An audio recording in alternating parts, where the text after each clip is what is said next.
Donc, premier élément, premier diagnostic, un diagnostic général de l'organisation. Il faut prendre en compte l'idée de la démarche, une idée de la démarche, à savoir déterminer au niveau de l'organisation les différentes alternatives stratégiques réalisables. Le but principal est de mettre en place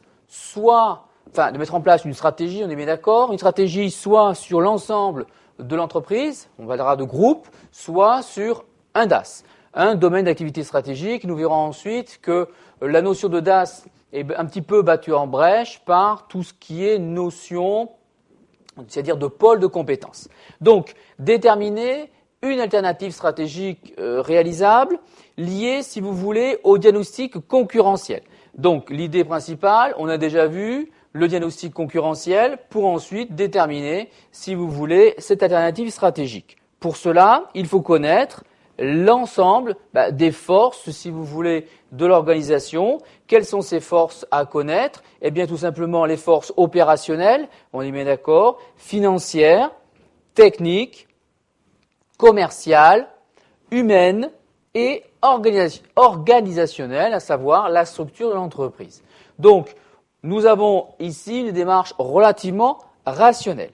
Il faut donc connaître, si vous voulez, l'état de toutes les ressources de l'entreprise, puisque j'allais dire que les performances des entreprises résident davantage sur la maîtrise d'un métier, on est bien d'accord, plutôt que sur la nature des activités en question.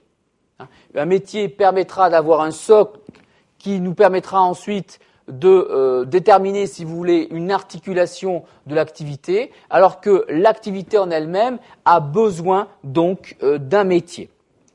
Donc, il est nécessaire d'avoir pour cela des informations donc sur plusieurs dimensions de l'organisation, à savoir les moyens matériels d'action, les ressources humaines et la structure de l'entreprise. C'est pour cela que l'on va faire donc ce diagnostic donc interne, matériel, humain, structure.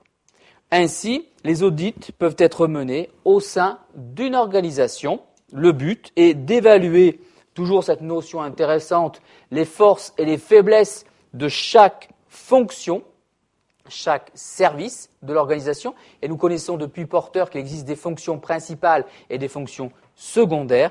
Il faut mettre ensuite en place, si vous voulez, des processus d'amélioration de fonctionnement de l'organisation. Donc, c'est une démarche. Nous avons vu un diagnostic concurrentiel à l'externe. Il faut envisager ensuite un diagnostic de l'organisation en interne pour ensuite déterminer les opportunités que l'entreprise pourra réaliser grâce à cet audit interne. Il faut prendre en compte les fonctions de base de l'organisation.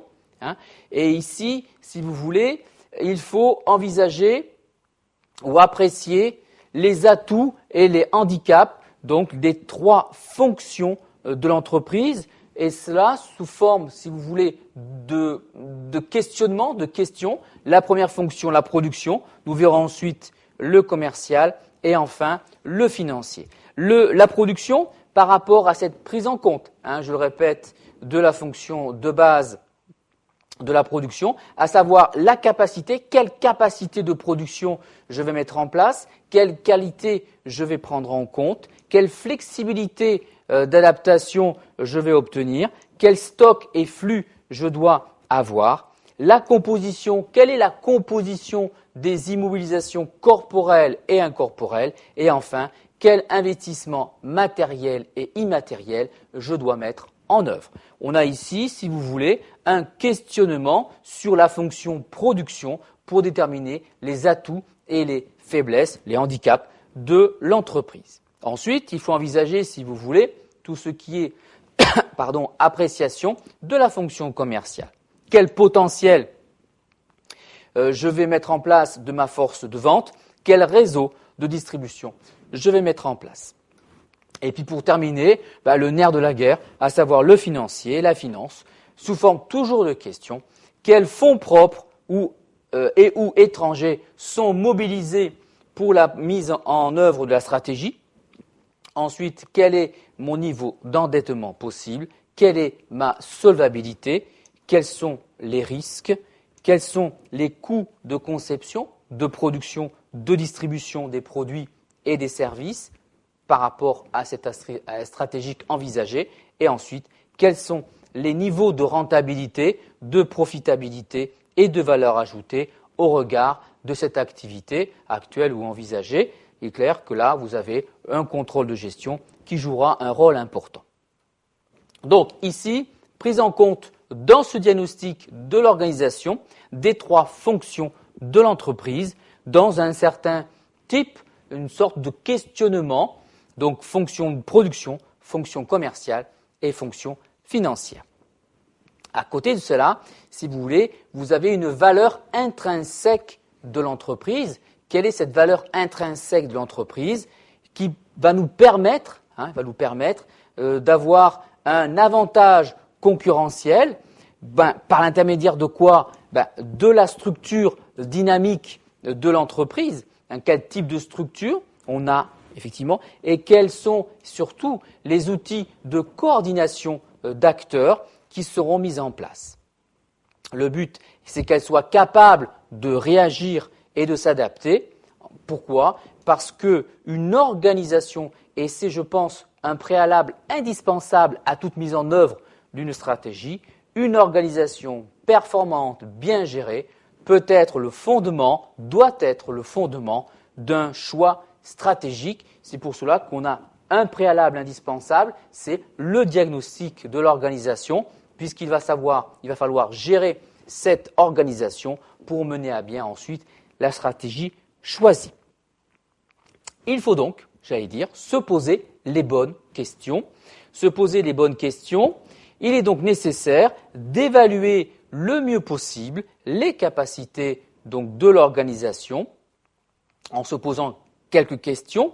Toujours, ça tourne toujours autour des mêmes principes, si vous regardez bien, puisqu'il s'agit quelles sont les capacités, quelle est la capacité d'adaptation. On parle d'adaptation toujours au niveau de l'organisation. Quelles sont ces structures plus ou moins lourdes à mettre en place, s'il faut des structures lourdes ou des structures plus souples au regard d'un environnement concurrentiel. Ensuite, est-il possible de travailler par projet en fonction de l'activité par rapport au nouveau segment stratégique choisi? Est-ce qu'on va parler par projet ou par une autre, réflexion stratégique? Comment s'effectue la circulation de l'information? N'oublions pas qu'on l'a vu ensemble, l'information est vraiment un facteur de différenciation, tout en ayant sa gestion, sa mise en place, sa circulation.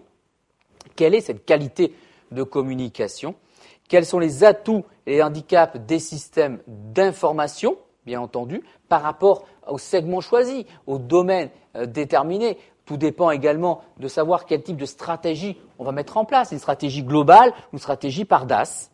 Et ensuite, quel diagnostic peut-on porter sur chaque fonction? Et pour terminer, quelle est la fonction qui constitue le maillon faible, entre guillemets, de l'organisation, à savoir qui traîne un petit peu donc cette organisation? J'aime pas trop le maillon faible parce que, on n'est pas un maillon faible à un moment donné. Effectivement, on a eu ces heures de gloire. Aujourd'hui, après ensuite, il faut évoluer. Nous avons ici donc la nécessité de se poser donc les bonnes questions au regard de notre diagnostic interne de l'organisation. Il faut mettre en place des outils et des méthodes de mesure, puisqu'il faut mesurer le potentiel par des outils donc, qui ont été développés depuis une vingtaine d'années. Les critères sont essentiellement des critères qualitatifs et qui concernent donc les individus. Donc, ils ont effectivement, si vous voulez, une connotation assez subjective.